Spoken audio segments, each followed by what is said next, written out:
Engcobo, rural Transkei. Her rolling hills, the birthplace of Albert B Xuma, the doctor who resuscitated an ailing African National Congress. Reading about U.S. education opportunities, a young Xuma raised money to go to the U.S. in 1913, a year after the birth of the organization he would later lead.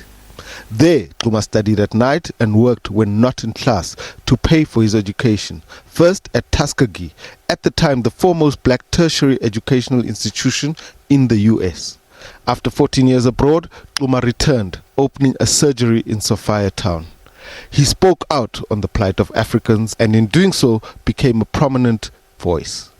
Having previously declined invitation to political office, Xuma accepted an invitation to the ANC December 1940 conference, sealing his election to its presidency.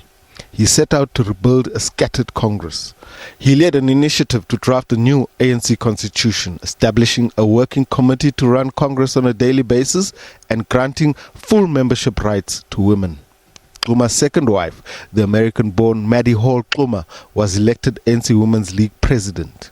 Today, black South Africans may be familiar with the halls of the UN General Assembly, but should remember Xuma was the pathfinder.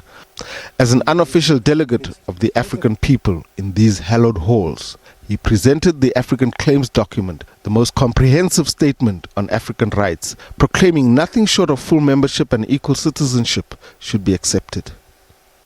No sooner was Xuma elected to a second three-year term as Congress President General, his leadership was questioned, with the emerging youth, the influential Transvaal, and the communists all calling for militant forms of protest.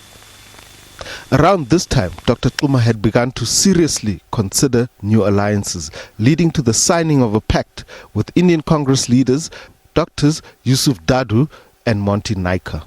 The Doctors' Pact allowed the African and the Indian Congresses to retain their distinct identities while working together on matters of common concern.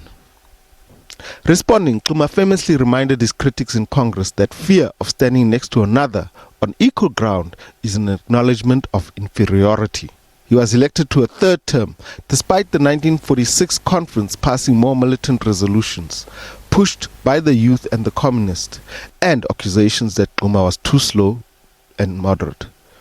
The 1948 nationalist victory and formal introduction of apartheid increased calls for civil disobedience strikes and boycotts, as reflected in the youth-inspired Program of Action.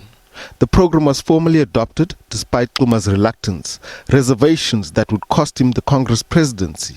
On leaving active politics, Xuma continued his work in the African community. He opposed the Congress of the People and the ensuing Congress alliance, insisting that the ANC's independence would be compromised in a multiracial alliance. His statement inspired a breakaway that would become the Pan-Africanist Congress.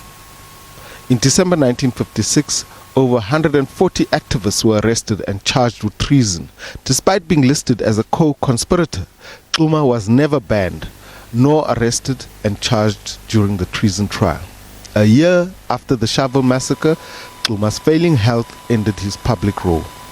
On January 27, 1962, Alfred B Xuma passed away at Baragwanath Hospital in Johannesburg, leaving a profound legacy as one of the country's most influential thinkers.